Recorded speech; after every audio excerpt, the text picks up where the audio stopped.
Taiwan yang ngerasa udah jadi negara sendiri, tapi Cina nggak ngakuin. President Biden has said the US would come to Taiwan's defense if it were attacked by China. Masyarakat Taiwan tuh harus inget sama jasa-jasanya Jepang.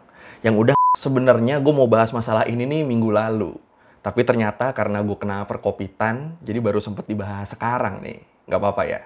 Jadi sebenarnya udah dari lama suka ada yang nanya ke gue, Bang, Taiwan sama Cina tuh hubungannya gimana sih? Dan pas banget nih, belakangan ini kan lagi rame ya, berita ketegangan antara Cina sama Taiwan. Lagi tinggi banget nih tensinya nih, berdua nih. Terus ditambah lagi sama kelakuan ketua DPR-nya Amerika. Makin tegang gara-gara itu. Ya udah kalau gitu, ayo langsung aja kita bahas kenapa Taiwan nggak mau join sama Cina. Di Learning by Googling. Kalau kita ngomongin Cina yang pengen banget nguasain Taiwan, sebenarnya dulu keberadaan Taiwan nih malah sempat nggak terlalu dapat perhatian dari kekaisaran Cina. Kenapa gitu? Jadi gini, masyarakat asli Taiwan nih awalnya adalah orang-orang Austronesia. Orang-orang yang juga tersebar di kepulauan di Asia Tenggara. Kalaupun ada orang-orang Han di sana, kalaupun ada orang-orang Cina di Pulau Taiwan, itu tuh jumlahnya dikit banget. Karena ya jumlah sumber daya di sana juga nggak ada apa-apanya kalau dibandingin sama di mainland Cina, di daratan utama Cina. Nah, Pulau Taiwan akhirnya mulai dikenal luas waktu VOC, perusahaan dagang dari Belanda, mulai menduduki pulau ini di tahun 1624. Kalau menurut Cultural Survival, VOC ini juga lah yang bikin makin banyak orang Cina masuk ke Taiwan. Kenapa bisa gitu? Karena VOC waktu itu banyak ngerekrut orang-orang Cina daratan buat kerja di Taiwan. Kebanyakan dari mereka ini direkrut buat jadi pekerja di bidang agrikultur, kayak ngolah padi sama gula. Dari situlah mulai orang-orang Cina pada pindah ke Taiwan.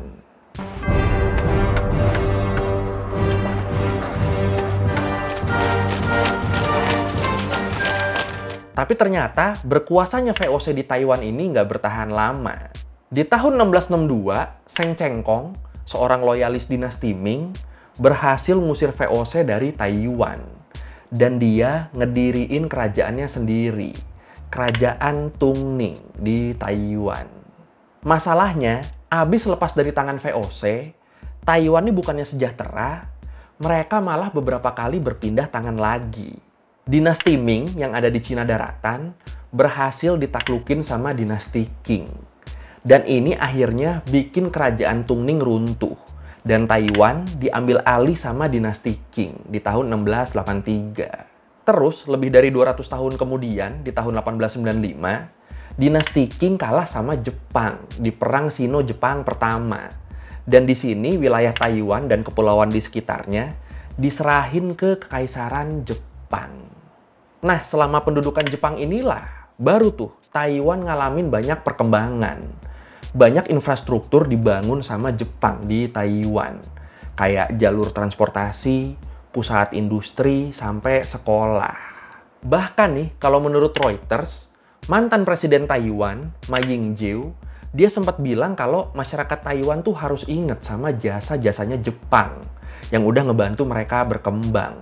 Dan ini sejalan sama fakta kalau ternyata di Taiwan, image Jepang tuh relatif bagus.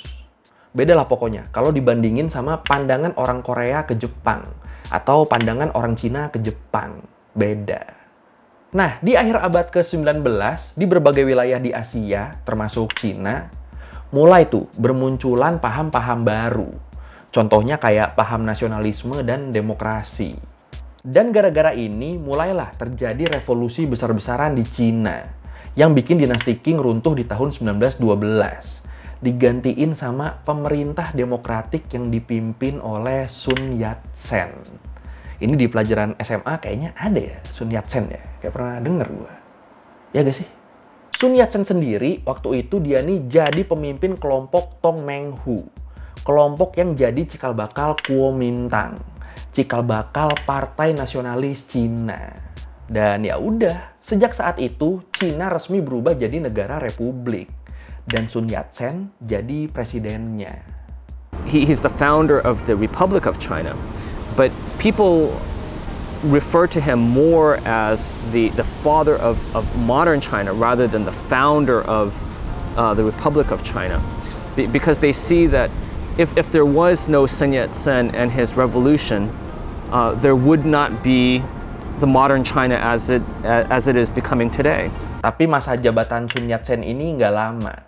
Beberapa hari setelah Cina resmi jadi republik, posisi Sun Yat-sen digantiin Yuan Shikai.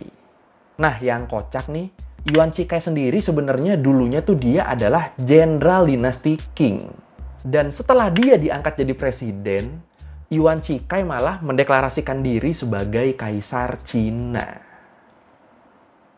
Lah, sampai akhirnya di tahun 1916, setelah kematian Yuan Shikai, kursi kekuasaan Cina nih kosong. Dan kursi yang kosong ini bikin para petinggi militer dan para tuan tanah mulai berebut kekuasaan. Pecahlah akhirnya perang saudara di Cina, gara-gara rebutan kekuasaan. Nah, buat ngeredam perpecahan di Cina akibat faksi-faksi yang rebutan kekuasaan ini, Partai Kuomintang akhirnya dapat bantuan dari Partai Komunis Cina buat nyatuin Cina lagi. Terbentuk tuh di situ aliansi persatuan pertama antara Kuomintang sama Partai Komunis. Tapi sayangnya, setelah Sun Yat-sen meninggal di tahun 1925, kepemimpinan Kuomintang yang waktu itu dipegang sama Chiang Kai-shek, ini nih malah bikin hubungan antara Kuomintang sama Partai Komunis Cina nih memburuk. Dan di sini, Chiang Kai-shek yang khawatir kalau kekuatan Partai Komunis nih bisa ngancem posisi dia, akhirnya mulai melakukan pembersihan anggota Partai Komunis. Pembersihan gimana? Ada yang dieksekusi, ada yang dipenjara, ya macem-macem lah. Tapi kok kayak familiar ya ini ya.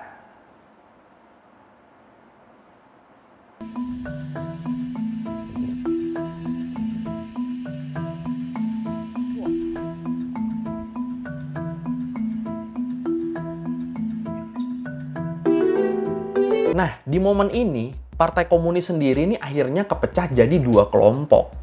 Ada kelompok lilisan yang dapat dukungan dari Soviet dan kekeh pengen ngelawan Kuomintang, sama kelompok Mao Zedong yang mutusin buat mundur sementara waktu, buat ngehimpun kekuatan dulu.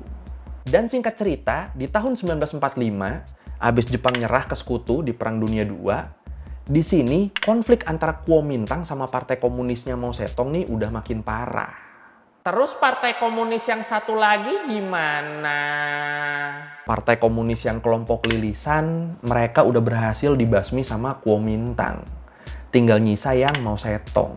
Nah, di sini, Kuomintang yang awalnya dominan, pelan-pelan mulai bisa ditekan sama kelompok komunis. Kota-kota penting di Cina yang sebelumnya dikuasain sama Kuomintang, kayak Beijing sama Nanking, itu berhasil diambil alih sama pihak komunis. Sampai akhirnya di tahun 1949, karena udah makin terdesak, kelompok Kuomintang yang tersisa melarikan diri ke Taiwan dan ngelanjutin kepemimpinan di sana sebagai Republic of China, sebagai ROC. Di sisi lain, kelompok komunis yang berhasil ngambil alih Cina daratan, yang berhasil ngambil alih mainland China, mereka mendirikan People's Republic of China, atau kita kenalnya RRC, Republik Rakyat Cina. Oh, gitu ya ternyata prosesnya ya.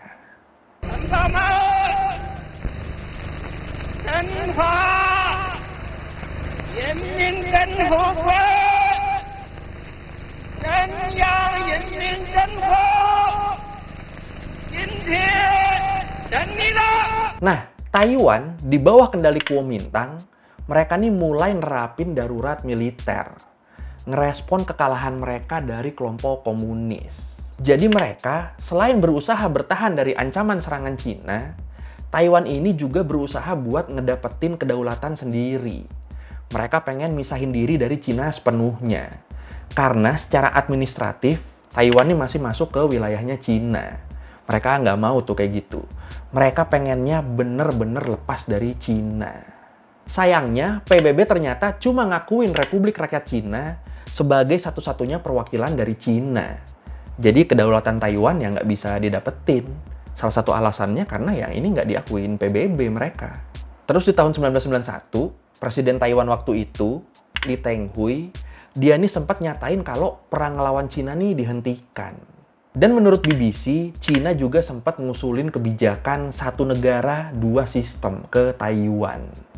Kebijakan apa tuh? Jadi kebijakan ini nantinya bakal ngasih Taiwan hak otonomi yang gede banget. Bebas nantinya mereka mau ngapain di Pulau Taiwan. Tapi tetap masih di bawah kendali pemerintah Beijing.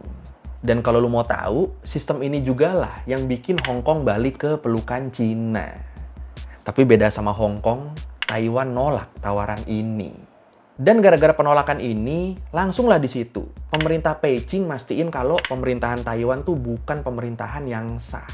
Dan dari situ hubungan mereka akhirnya ya udah kayak ngegantung gitu. Taiwan yang ngerasa udah jadi negara sendiri, tapi Cina nggak ngakuin. Ya nggak usah Cina, PBB juga kan tadi nggak ngakuin ya. Jadi hubungannya kayak bisa dibilang adem, nggak ada konflik gede, tapi sebenarnya nggak akur juga, sensi-sensian gitu. Ribet juga ya. 我其实一开始有段时间，就像我在旅游时候，其实我觉得，一国两制这种状态其实也比较稳，我其实有些可以接受，我也能理解。但是到后面，当矛盾加剧化，大家的关系很恶劣的时候，我其实感觉应该是回归到我们一起，大家。 Terus di tahun 2000, gagasan kemerdekaan penuh Taiwan juga sempat naik lagi. Setelah Partai Demokratik Progresif berhasil ngalahin Kuomintang di pemilu Taiwan. Sayangnya nggak lama habis pemilu itu, image Partai Demokratik Progresif ini nih memburuk gara-gara kasus korupsi presidennya, Cheng Shui-bian. Akhirnya ya udah, Kuomintang balik mendominasi pemilu lagi di tahun 2008, dan hubungan Taiwan-Cina nih jadi adem-adem nanggung lagi. Dan di sini muncul beberapa rencana kerjasama bareng Cina yang dikhawatirkan bakal ngerugiin Taiwan. Dan ini bikin keinginan masyarakat Taiwan buat merdeka nih naik lagi. Kalau menurut Newsweek, masyarakat Taiwan yang ngedukung bersatunya kembali Taiwan sama Cina daratan tuh semakin turun dari tahun ke tahun. Bahkan di tahun 2022, cuma 1,3% responden yang ngedukung gagasan ini. Sisanya, mereka pengen Taiwan merdeka sepenuhnya. Gimana kalau menurut lu sendiri? Apakah lu setuju kalau Taiwan ini sepenuhnya merdeka? Atau lu lebih pengen mereka gabung aja sama Cina udah, biar aman? Silakan komen. 小时候的教育就是台湾就是我们的一部分，那这个是肯定的。我想大多数像我这种到了中年的，都是接受过这样的教育的。 Nah, sekarang kita bahas dikit yang rame-rame kemarin nih. Jadi sebenarnya sejak awal tahun 2022, Cina nih lagi aktif banget mamerin kekuatan militer mereka di wilayah perbatasan Cina dan Taiwan. Bahkan nih, dari April sampai Juni 2022 bisa dibilang tiap hari tuh ada aja pesawat Cina yang masuk ke teritorinya Taiwan. Ya agak-agak rese sih ini ya. Nah, di sini Taiwannya sendiri nggak mau tinggal diem dong. Akhirnya mereka ikutan ngegelar latihan militer di wilayah perbatasan. Dan mereka juga mulai ngebagiin buku saku persiapan kondisi darurat ke para penduduknya. Nah, tensi yang lagi memanas ini diperparah sama kelakuan Nancy Pelosi, Ketua DPR Amerika Serikat yang datang berkunjung ke Taiwan. Padahal sebelumnya Nancy Pelosi ini udah dilarang buat ke Taiwan sama Xi Jinping. Udah dilarang sama Presiden Cina. Tapi tetap dia ke sana. Dan ya udah, gara-gara ini tensi mereka berdua, tensi Taiwan sama Cina ini jadi makin tinggi. Mana sebelumnya Joe Biden juga sempat ngeluarin statement soal Taiwan kan. Statement apa? Menurut BBC, Joe Biden sempat bilang kalau Amerika nih siap ngebantu Taiwan secara militer kalau sewaktu-waktu terjadi perang di sana. Langsunglah pihak Cina ngerespon pernyataan Joe Biden ini dengan bilang kalau Amerika udah ikut campur urusan dalam negeri Cina. Ya iya sih.